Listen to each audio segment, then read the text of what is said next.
All right, we are live here at Media Row for Super Bowl 60. Danny Burke, Harrison Phillips, and Ryan Epidendio with the Special Olympics. Guys, appreciate you taking some time. Harrison, I want to talk to you, but I mean, we got 25 years of experience here to my right with Ryan. I mean, Ryan, tell us a little bit about your career and everything you've done with Special Olympics. Special Olympics is a great way to get exercise, and a great organization to be with. Like I do softball, all kinds of other sports like flag football, softball, stuff like that. I put in the work, eat healthy, hydration, and get good sleep.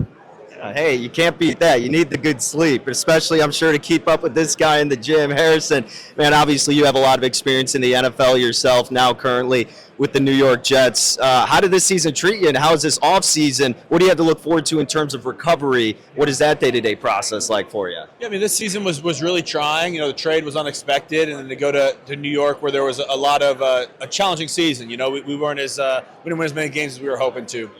This offseason was a lot more optimism. Our coaching staff's making a lot of great changes. We have a lot of draft picks. We have a lot of money in free agency. And for me personally, going in 9 seasons now, you're getting older, 30 years old. The offseason grind looks a little bit differently. And we still use all the same habits that Ryan's using to get ready for his competitions and his sporting events. It's the same things I do in my off seasons. And body's starting to feel a little bit better. For me, my judge is, when do I feel comfortable going golfing? That's normally when I start to feel good. So if you asked me to go golf 18 today, probably not saying yes, but a couple more weeks I will be. What do we got a handicap at for you on the links? Oh, realistically, so I put my clubs away before the season starts. Don't pick them up until March. I'll start in March at about 100, and when season starts, I'll be upper 80s. Hey, that's a pretty big incline there. We'll take that any day of the week. So Ryan, obviously you're a veteran around these parts. What's your favorite activity to do in an environment like this for Media Row? What do you look forward to the most? The most? Just doing things like talking about Special Olympics, staying healthy and all that stuff. And that's what I do my off season also, and during the season. There's not just like pro football players or whatever. And it goes with me and with Special Olympics also. So how did you guys link up originally, and how did this relationship develop? I know that you're a numerous-time Walter Payton Man of the Year. It's great to hear. Congratulations on all of that. So talk a little bit more about how that relationship developed between you two and everything you do in part with the Special Olympics. Yeah, when I got drafted, I really wanted to start my own foundation. So I started Harrison's Playmakers, which works with individuals with developmental differences and special needs. And in order to get my foundation going, I needed to acquire new Harrison's Playmakers, and reached out to Special Olympics. And now in each city I've been in, including in Omaha where I'm from, we just work hand in hand at trying to really accomplish the same thing, is bring sport to a population that needs it, and bring all the amazing qualities and characteristics and values that sports teach to these amazing people. And I met Ryan just a couple weeks ago, heard all the great things that he's done, and knew that he was going to be a representative for Special Olympics, and that I could piggyback off his coattails here, and we could do some inclusive interviews together. So I definitely wanted to come down here to his neck of the woods, and we've been having a blast. That's great. So you said you're from Omaha. I went to the University of Nebraska. I'm not from Nebraska. Are you a Husker fan, J-Skur, as they call it? How do you define yourself? No, we like the Huskers. My wife went to UNO, Nebraska, Omaha, so she was a Maverick. I only got jaded with Nebraska. They didn't offer me for a while. Then when they did, they asked me to play tight end. Do I look like a tight end? I don't think so. So ended up going to Stanford. But no, that's where we're still from, and we built a house, and our families are there. So that's home for us. That's awesome. That's awesome. Well, Ryan, anything else we can look forward to Special Olympics-wise with your time here spent in San Francisco? Oh, just the same old thing. It's just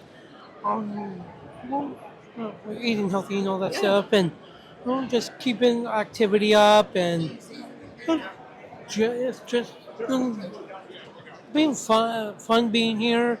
Absolutely. Doing stuff like this, and all the Special Olympics is the world, and they're like my big family. Like pro athletes is probably the same thing when they play for any football team. It is a family also. Absolutely. Do you have a prediction for the Super Bowl? Seahawks or Patriots? Any team you're rooting for? I just want to see a clean game and just watch football, because I came from a big sports family. My brothers and my dad played football, and I just love football. Yeah, we all do. We all do. Harrison, last thing I'll get you here before we head out.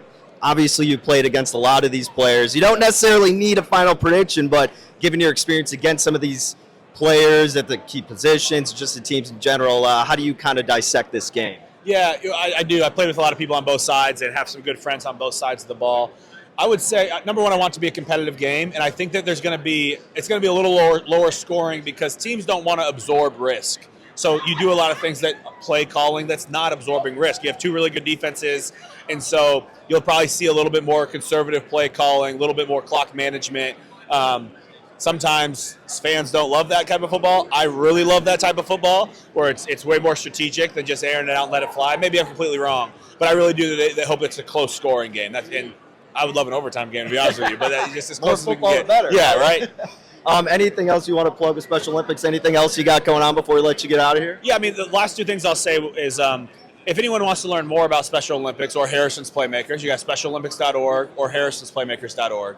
And one of the things that we're pushing right now is the fitness through sports program, which is any of our athletes who are involved in Special Olympics. It's like a 4-chapter or 4-tiered playbook that gives you all the best tips to try to stay best in shape. And so we have a nutrition chapter, we have general health chapters talking about our sleeping habits, and we have our fitness chapter that's what physical activities and what are the things we should be looking for. Then we have the mental component, which is our game day chapter. And it's just a great playbook for our Special Olympics volunteers and coaches to give other athletes to see how true pros are playing and how true pros are recovering and how we take our fitness and recovery.